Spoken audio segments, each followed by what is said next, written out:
Hey there. We are back in Wyoming after that last video being recorded in a conference room. That was pretty interesting. We are on Chapter 2, Episode 3. We're starting to recover at that time from the boardroom. And I think really what the boardroom taught me was self-discipline, insight, and self-control. I really felt like the Lord was right off the bat was teaching me these things. I don't know that I was very comfortable in learning these things, but I knew that it needed to happen. And I wanted my life to go in a different direction, and this is what needed to happen for that to happen, okay? But I was confused a lot. I was like, okay, Lord, so you told me to be the man that you've called me to be. I don't know what that is. And you've also said that you wanted me to start my marriage over. I didn't understand all the things I asked for. Am I going to get that? I had some distrust there, but all I know is that we started over, and it wasn't easy. We were both learning how to listen to the Lord. One of the things that started developing in me more so than before was anger. It had really started manifesting, and even after I got the download. And keep in mind, when you get your first direction after 2.0, sometimes you slip back into 1.0 because it was a comfortable place. You open up the folder on your desktop and you start dealing with things as a 1.0. Then you gotta have some self-control and some insight to say, no, that's the way I did it before. I gotta close that file. And I got to reopen the 2.0.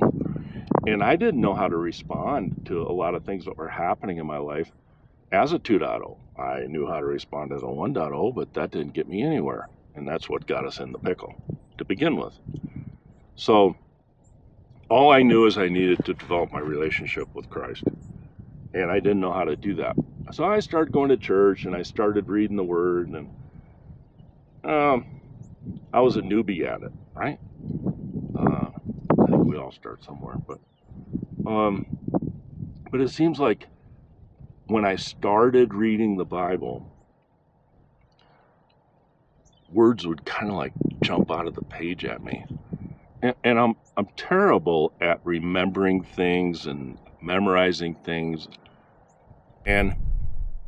but the Lord was showing me different places in the Bible that really pertained to what we were walking through. So there was some practical application that I could insert into my life being a new 2.0.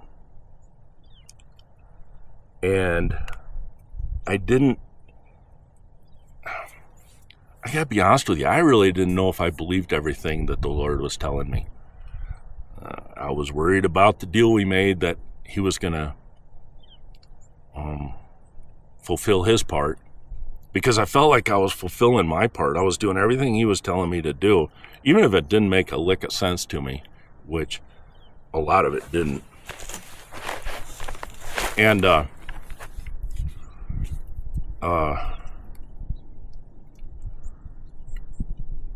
I knew that I needed work in my relationship with my daughter, and the Lord started working me on that and started telling me what to do and how to do, and I followed along. I went into counseling a couple years with her, and we really resolved some things that had happened between us in the past, and I really felt that relationship was starting to go on a good trajectory after not being that great a relationship. And my son and I were always solid, but we didn't always talk about matters of the heart. And now at that time we started, and they were both getting older. the important part about this was what the Lord was showing me. And what the Lord was showing me was how to develop a relationship. And he was showing me that because I was going to the gym a lot. And he says, I want you to start developing a relationship with me. And it's like when you go to the gym and you got out your gym clothes and you show up at the front door and you really don't want to work out that day. And then you end up in the gym and then you feel so much better when you work out. Developing a relationship is kind of the same way. You take baby steps. You learn how to listen. And that was really difficult for me to learn. I didn't have that skill. I wanted what I wanted, and I wanted everybody to hear about it, and I wanted them to hear me. I felt like I had spent my whole life not being heard. The Lord was teaching me how to have a relationship with Him, and I was applying that, when I'm learning with Him, I was applying that to my reconciled wife and my daughter's relationship. I had to start it right in my own backyard before I could start developing any friendships or anything. So that's what I did. I focused on right in my nucleus of my relationships, and started learning some techniques,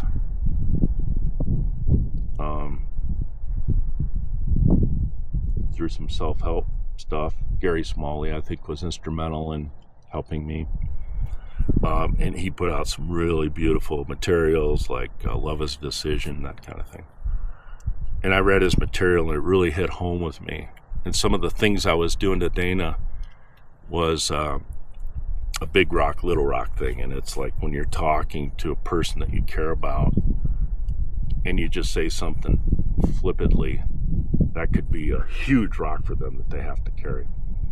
But with you, it was just a pebble. And then they talk back to you, and then they give you a huge rock that you got to carry, and they think it's a pebble. So the idea behind that is to understand the words that we say, how impacting it is on the other, and the words that they say, how impacting it is to you. And there was techniques involved that learn how to listen. That was instrumental in me learning how to develop relationships, and things like listen to your partner, listen to the words they say, and see if you can repeat them after they say that. And if you can't repeat them, ask them to say it again. And then you repeat their words again, and you can hear with your heart. I didn't know that was a thing. I didn't understand how to do that. I didn't develop that skill until later. And it's a monumental skill to learn for relationship building. And I was the expert at ruining relationships. So this is when it all came, how it all started, how I started building relationships, building my relationship with Dana. Was the key to it was, one, listen to the Lord. And whatever the Lord's telling you to do, just do it. Whether you understand it or not, you don't got to understand everything. You're not going to understand everything He's saying. I didn't. I got told one time I had childlike faith. I really didn't understand what that meant, but I do now, and it's I do things when He asks me to do it, and I don't question it. Sometimes I do just naturally say, gee, I wonder what's going to happen here. But I don't question what He's having me do. Not at all. Not anymore. And in the beginning, it was a little rocky between him and I got to tell you. I spent a lot of time being angry and riding a motorcycle all over the country. Being angry, what it does is it motivates you to do weird stuff. Like I put 300,000 miles on 5 different motorcycles. And I think it was the anger that was driving me to ride that bike all those miles. And I got to the end of my rope. It was like Forrest Gump when I was finally done being angry.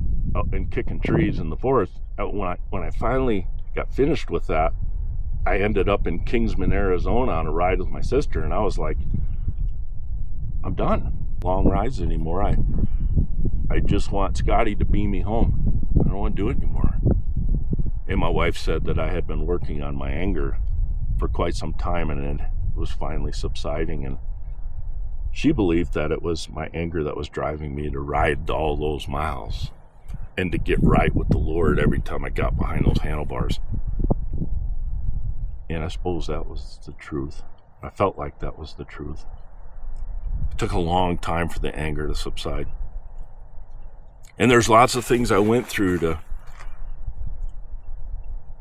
help that anger subside. And it was dealing with the anger. So I partnered up with Jesus. He's telling me things to do. He's standing next to me all the way through this because he didn't want to take the anger away from me. I'm sure of it. What he wanted to do is teach me how to deal with the anger and how to deal with it his way, because he has anger too. And he's teaching me these things. And in the beginning, I didn't understand all the things. I still don't understand them all, but like I said, I didn't have to. But the anger was very, very present after I got my 2.0. But in the next videos, I'm going to talk to you about different situations that the Lord put me in directly. And it was developing my relationship with him. Hopefully this one makes sense to you. I'm kind of right in between the boardroom meeting and when it starts making sense to me. So I'm right in that weird spot right now in this video of having some doubt from the past, 1.0, having hope with 2.0 because I got that downloaded. And by the way, I was still crying pretty easy. I forgot to tell you about that. 5 years into this, I'd go to church and the Holy Spirit would bring up vision to me and I'd friggin' weep. That's all I did. So my ego department was really taking a shot because I was crying a lot. But it's a good thing. You know, somebody once told me, and I shared this with ego inside of me, that you know what ego is? It's an acronym for edging God out. I'm like, oh, if that's not the case, I don't know what is. So I had that inside me, and we were moving forward. But anyway, I'm going to stop here on this episode, and the next episode is going to be real interesting. Stick with me on this. Thanks for being here today.